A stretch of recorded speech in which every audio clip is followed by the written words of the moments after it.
Number 19 in our top 100 countdown is Monica Seles, who won 9 major titles and spent 178 weeks at number 1.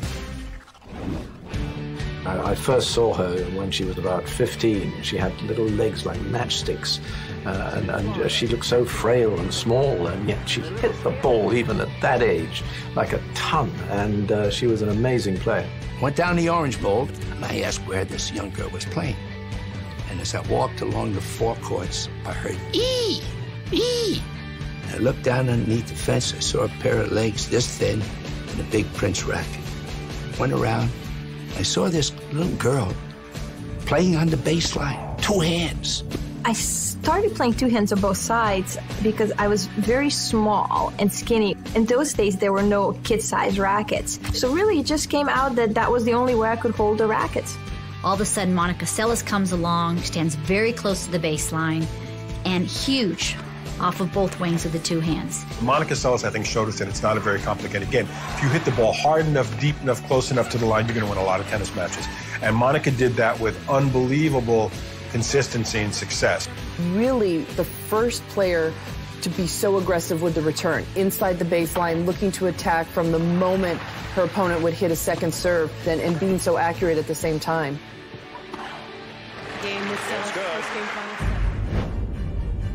This woman is tough and competed fiercely and ferociously. For all the stroke analysis you want, for all the numbers breakdowns that some people like, so much of it's here. Monica will go down as the best, if not one of the 2 or 3 best competitors that have ever played the game. Her dedication, her concentration, her total passion for the game of becoming the best and being the best. She was just a ferocious, focused competitor. The 2 greatest competitors I've ever seen in any sport, Michael Jordan, Monica Seles.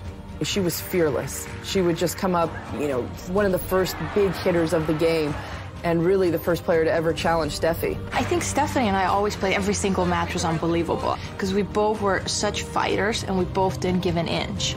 They were so fierce competitors together that every time they entered the court, they really were head and head, and to really compete well. And I think they brought the best out themselves. Really, they played incredible tennis. The reason why Steffi resumed her career at a high level and started winning slams again regularly was because Monica was stabbed by one of her fans.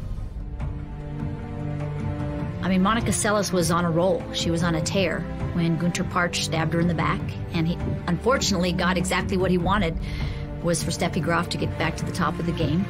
And it's not Steffi's fault, obviously, but it really changed the course of women's tennis. It's the biggest tragedy that's ever happened in women's tennis. She was well on her way to winning multiple more Grand Slam titles. No question that totally changed her as a person and as a player. I mean, I really didn't know if I would play myself ever again. I mean, emotionally, it was a big issue because the first time in my life I felt that void. I wasn't doing what I really wanted to do. Monica Seles was beating Steffi on a regular basis, and she was unbelievable.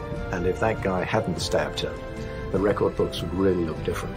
It's a little hard to sort of play the what-if game to too much of an extreme. Or at the same time, you have to appreciate if she had in any way sustained this pace she was on, this may even be a moot discussion. This is truly a story of triumph and tragedy. Lindsay, you played her multiple times. How do you remember Monica Seles? Well, I played her many times, but also became a very good friend of hers by being on many Fed Cup teams, many Olympic teams together.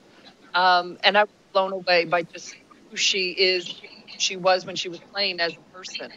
You're talking about someone who was the most ferocious competitor and maybe one of the sweetest people ever off the court. Very shy, very quiet, but she was remarkable. Some of my best memories of my career include Monica walking into the opening ceremonies in Atlanta. We all grabbed hands to walk in together. Monica had such pride in representing the U.S.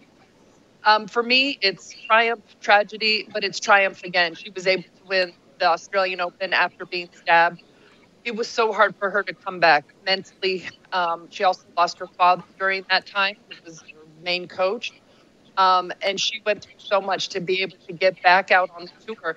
And you're talking about a player who, in her teenage years, won 8 out of 10 Grand Slams. She was on her way to becoming best ever, one of the best ever, when the biggest tragedy in our sport happened to her.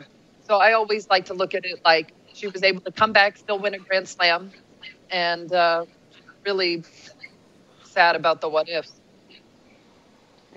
You know, there's so many things to speculate with the what if stuff, and it is a tragic part of her career. But Lindsay, you know, you hit the nail on the head. How about 8 major titles as a teenager? I mean, that's incredible. She was on a steamrolling mission. She had started to play tennis like no other. She kind of reminded me a little bit of Andre Agassi in that they were the first players to take the ball early, not just take it early, but to hit it unbelievably hard. So she took your time away.